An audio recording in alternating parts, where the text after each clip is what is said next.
उत्तर प्रदेश सरकार में मंत्रिमंडल के मेरे सहयोगी पिछड़ा वर्ग एवं दिव्यांगजन सशक्तिकरण विभाग के मंत्री श्री नरेंद्र कश्यप जी, समाज कल्याण विभाग के राज्य मंत्री श्री संजीव कुमार गौड़ जी,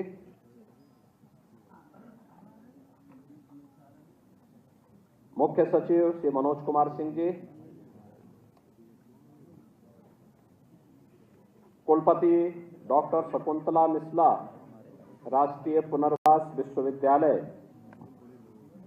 प्रोफेसर संजय सिंह जी, प्रमुख सचिव दिव्यांगजन एवं पिछड़ा वर्ग सशक्तिकरण विभाग श्री सुभाष चंद्र शर्मा जी, आज के इस समारोह में उपस्थित प्रदेश भर से आए हुए वे उत्कृष्ट संस्थाएं जो दिव्यांगजन कल्याण के कार्यक्रम के साथ लगी हुई हैं, उनके प्रतिनिधिगण, प्रशासनिक अधिकारीगण और जिन्हें यहां सम्मानित किया गया, दिव्यांगजन सशक्तिकरण विभाग और विभिन्न संगठनों और संस्थाओं से जुड़े हुए हमारे सभी दिव्यांगजन और पिछड़ा वर्ग कल्याण विभाग से जुड़े हुए हमारे सभी छात्र छात्राएं और उपस्थित बहन और भाइयों, मैं सबसे पहले आज विश्व दिव्यांग दिवस के अवसर पर आप सभी का राज्य शासन की ओर से हृदय से अभिनंदन करता हूं।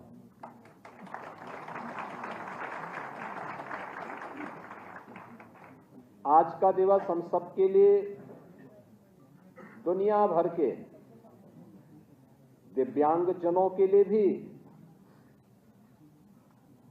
और राष्ट्रीय अधिवक्ता दिवस भी है।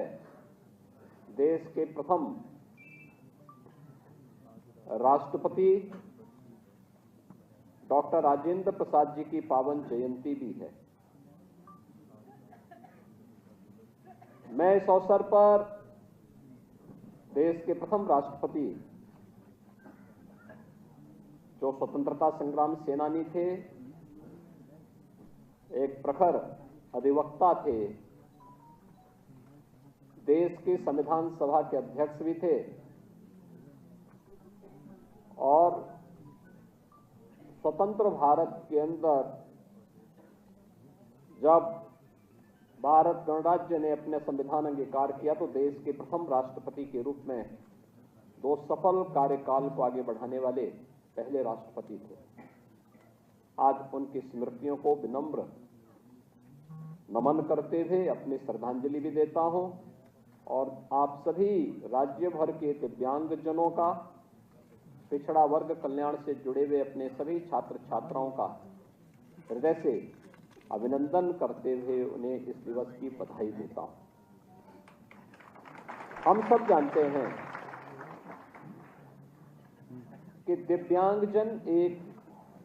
दिव्यांगता एक शारीरिक कम मानसिक स्थिति मानी जाती है और आदरणीय प्रधानमंत्री जी ने यह शब्द देकर के, उनकी भावनाओं को सम्मान देकर के उन्हें गरिमामयी पूर्ण तरीके से जीवन में हर क्षेत्र में आगे बढ़ने के लिए एक नई प्रेरणा प्रदान की। हमारे दिव्यांगजनों को जब भी अवसर मिला तो प्रधानमंत्री जी के द्वारा दिया गया यह शब्द उसकी पुष्टि किया है। याद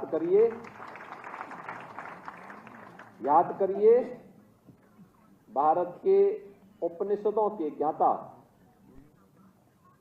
उस ऋषि को अष्टवक्र के रूप में जिन्हें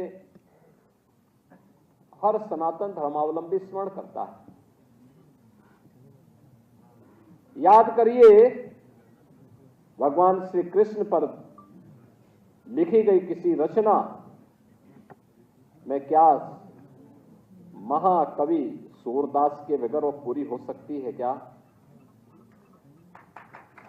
याद करिए,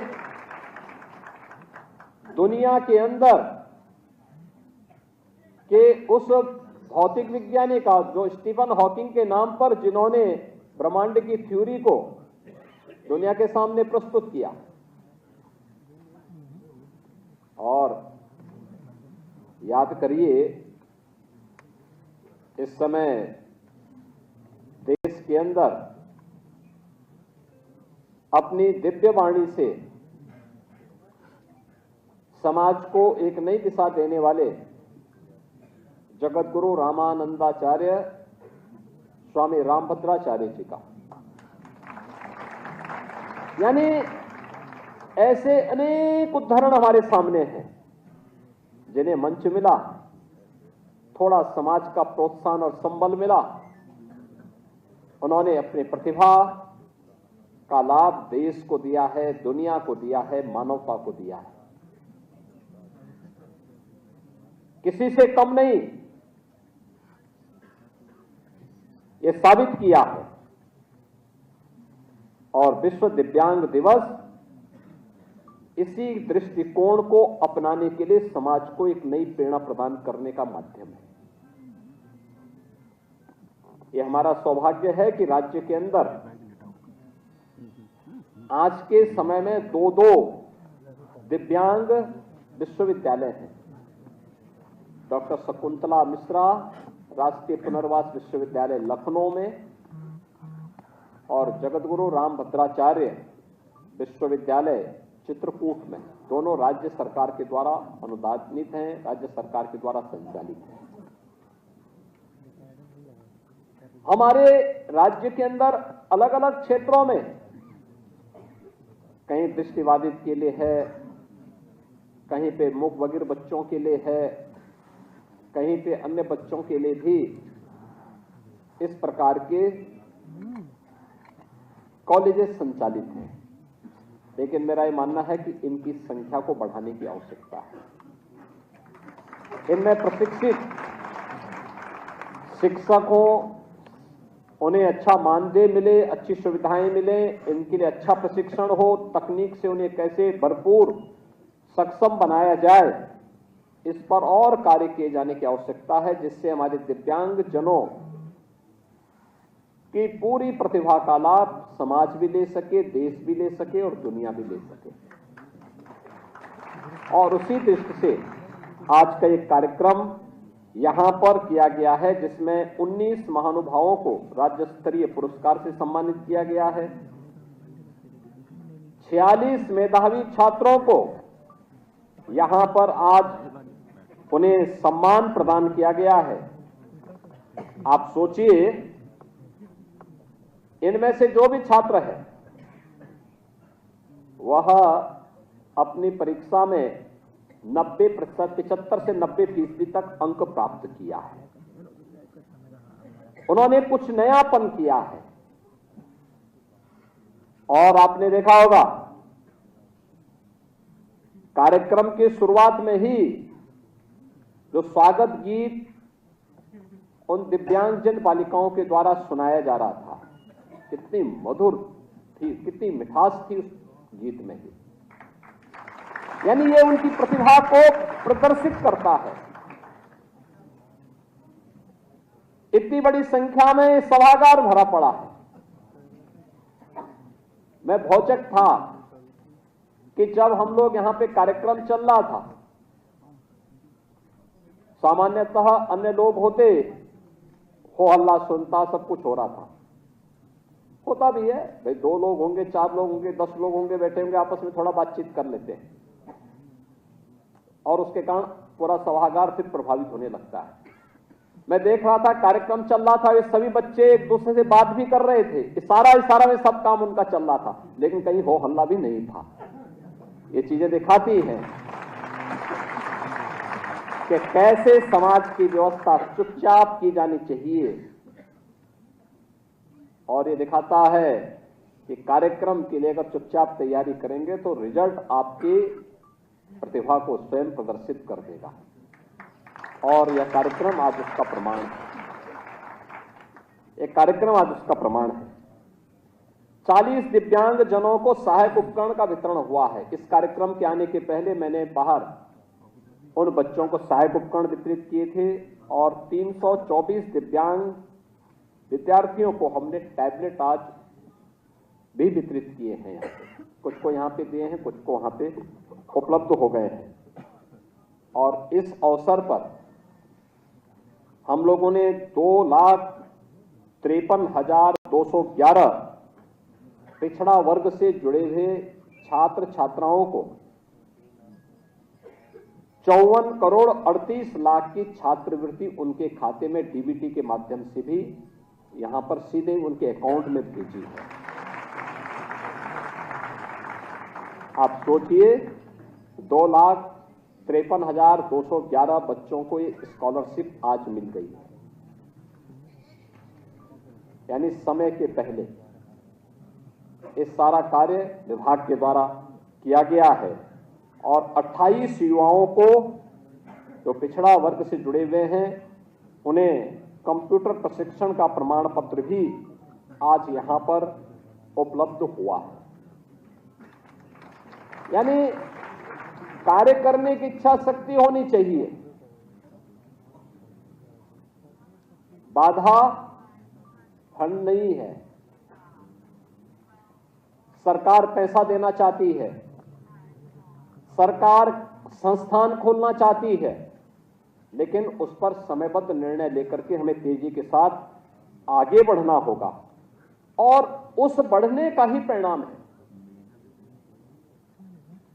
याद करिए, जब हम लोग 2017 में आए थे तो केवल 7 से 8 लाख दिव्यांगजनों को पेंशन मिलती थी प्रदेश में, और वह भी 300 रुपया, 300 रुपया।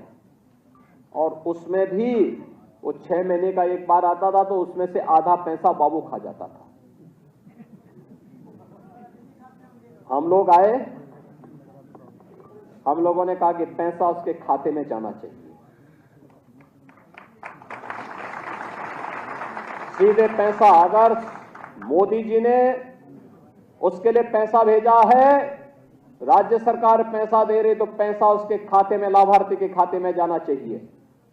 और हम लोगों ने 300 से बढ़ाकर के इस राशि को 1,000 रुपया किया। आज मुझे बताते हुए प्रसन्नता है, 11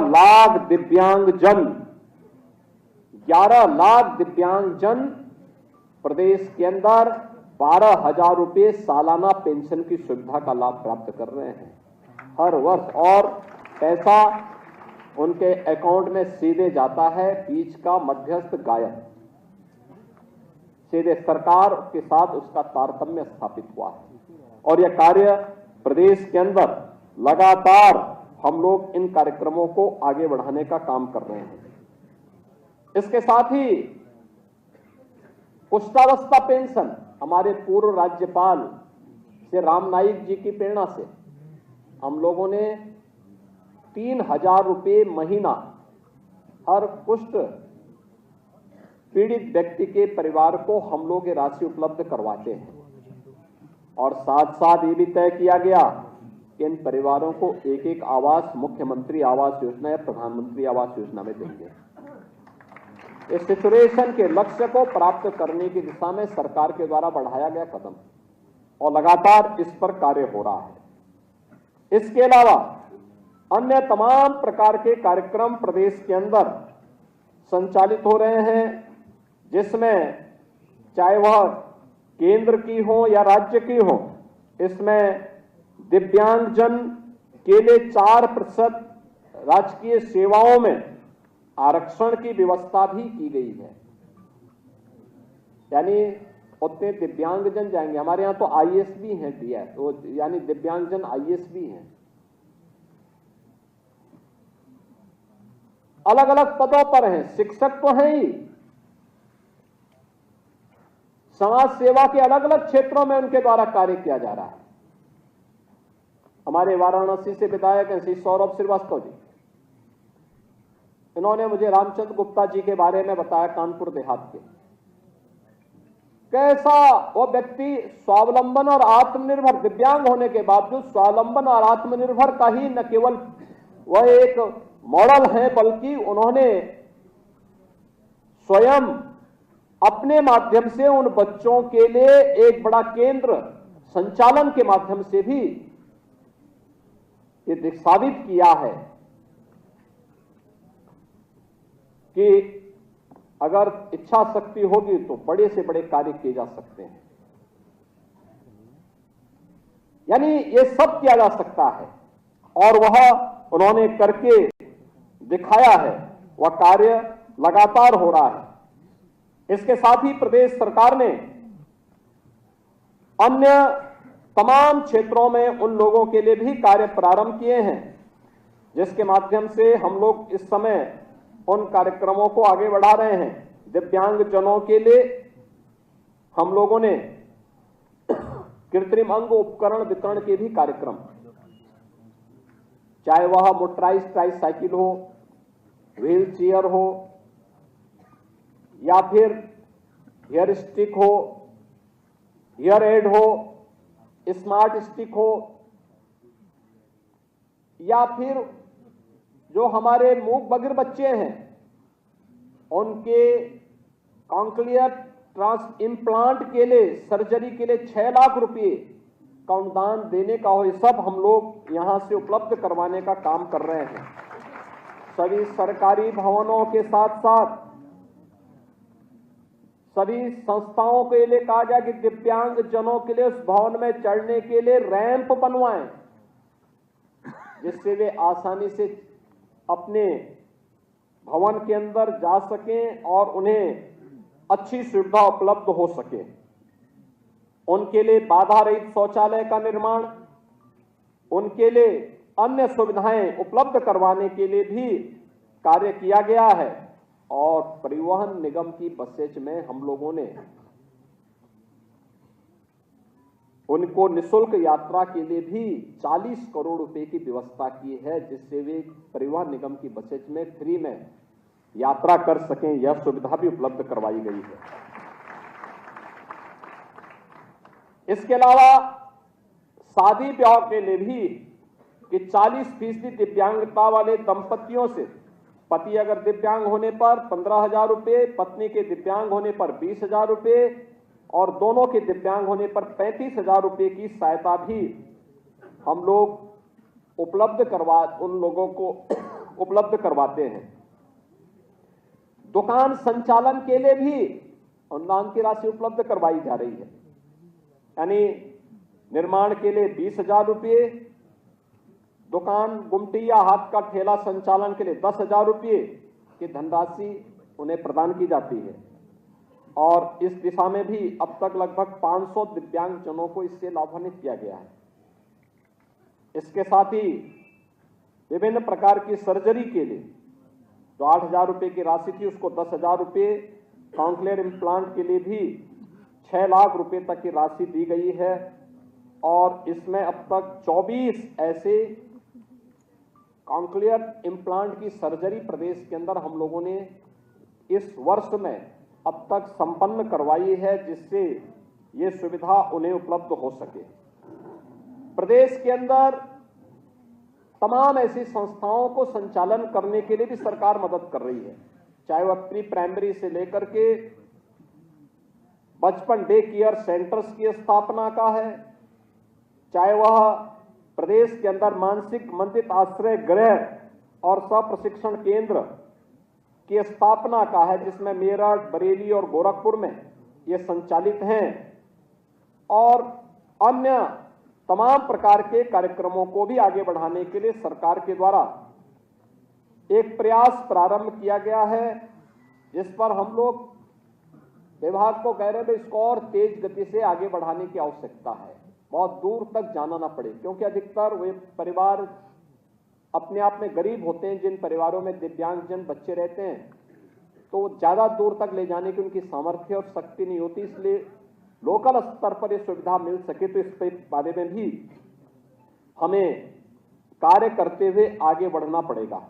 इसके अलावा अन्य तमाम प्रकार के कार्यक्रम, दिव्यांगजनों की प्रतिभा और ऊर्जा क्या है, इसका सबसे अच्छा उदाहरण था अभी पेरिस ओलंपिक का। पैरा ओलंपिक में क्या शानदार प्रदर्शन था हमारे दिव्यांगजन खिलाड़ियों का, क्या प्रदर्शन उन्होंने किया था। यानी मेडल की झड़ी लगवा दी थी। ये दिखा था कि थोड़ा भी उन्हें अवसर मिले तो कोई क्षेत्र ऐसा नहीं जहां पर वे अपनी प्रतिभा का लोहा नहीं मना सकते। और इसलिए इस अवसर पर सरकार ने दिव्यांगजनों के लिए तमाम प्रकार की व्यवस्था की है। ई ऑफिस की व्यवस्था की है, उन्हें ई लर्निंग रिसोर्स सेंटर उन विद्यालयों में स्थापित करने की कार्रवाई भी की है, ऑनलाइन बजट मॉनिटरिंग की भी व्यवस्था की है और भी अन्य तमाम प्रकार की सुविधाएं उन्हें देने के लिए सरकार पूरी प्रतिबद्धता के साथ कार्य कर रही है। दूसरी ओर पिछड़ा वर्ग कल्याण विभाग से जुड़े हुए भी तमाम ऐसे कार्यक्रम हैं जिस पर सरकार ने पूरी प्रतिबद्धता के साथ आगे बढ़ाया। मैं आपको मुझे बताते हुए प्रसन्नता है कि 16-17 में जो पिछड़ा वर्ग कल्याण विभाग में कुल बजट दिया जाता था वो दिया जाता था मात्र 1295 करोड़ का, और हम लोगों ने इस राशि को बढ़ा करके अब तक किया है लगभग 2800 करोड़ रुपया, यानी लगभग 116% की इसमें वृद्धि की गई है, जिससे अधिक से अधिक पिछड़ा वर्ग से जुड़े हुए लोगों को इसका लाभ दिया जा सके। जो पूर्व दशम छात्रवृत्ति की योजना है, 16-17 में कुल 107 करोड़ रुपए इसके लिए बजट आवंटित थे, जिसमें 5,19,000 छात्र छात्राएं इससे लाभान्वित होती थी। हम लोगों ने इस राशि को बढ़ा करके 160 करोड़ 16 लाख किया है और इसमें अब 7,58,000 छात्र छात्राएं इस योजना का लाभ ले रही है।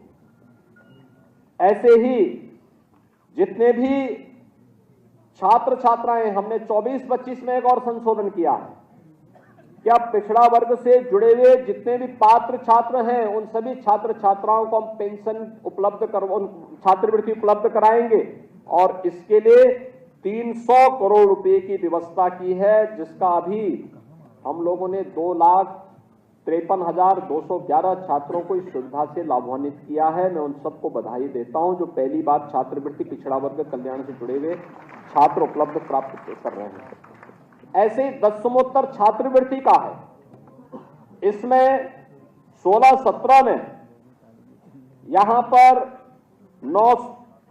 यहां पर उस समय कुल 983 करोड़ रुपए की लागत से 13,64,000 बच्चे इस योजना का लाभ प्राप्त करते थे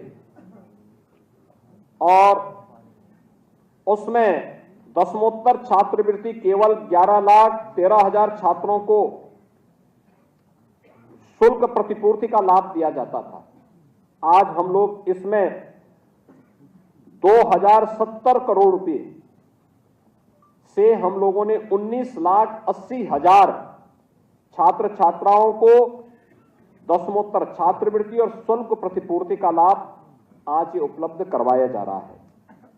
16-17 की तुलना में अगर आप देखेंगे तो आज 1,100 करोड़ रुपए अतिरिक्त हम लोग दसमोत्तर छात्रों को छात्रवृत्ति और शुल्क प्रतिपूर्ति का लाभ दे रहे हैं, जिसमें 7 लाख अतिरिक्त बच्चे लाभान्वित हो रहे हैं। यानी इसी प्रकार से अनुदान की राशि को अगर आप देखेंगे तो 16-17 में कुल 14,155 करोड़ रुपए की लागत से 141 करोड़ रुपए की लागत से 70,000 बेटियों को लाभ प्राप्त हो पाया था और इस समय 200 करोड़ रुपए की लागत से 1 लाख बेटियों को इसके माध्यम से लाभान्वित किया जा रहा है। कंप्यूटर प्रशिक्षण का काम भी इसमें काफी बढ़ोतरी की गई है।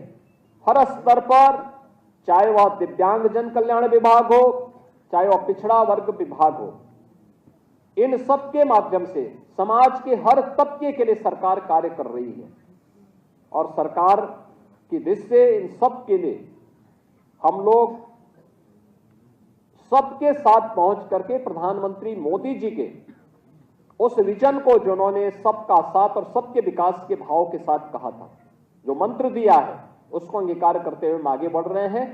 आज जब विश्व दिव्यांग दिवस है, इस अवसर पर प्रदेश भर के दिव्यांग जनों को एक सशक्त मंच राज्य सरकार, सामाजिक संस्थाएं और धर्मार्थ संस्थाएं मिलकर के आगे बढ़ाने में योगदान दे पाएंगी। इस विश्वास के साथ मैं प्रदेश भर के सभी दिव्यांग जनों को हृदय से बधाई देता हूं।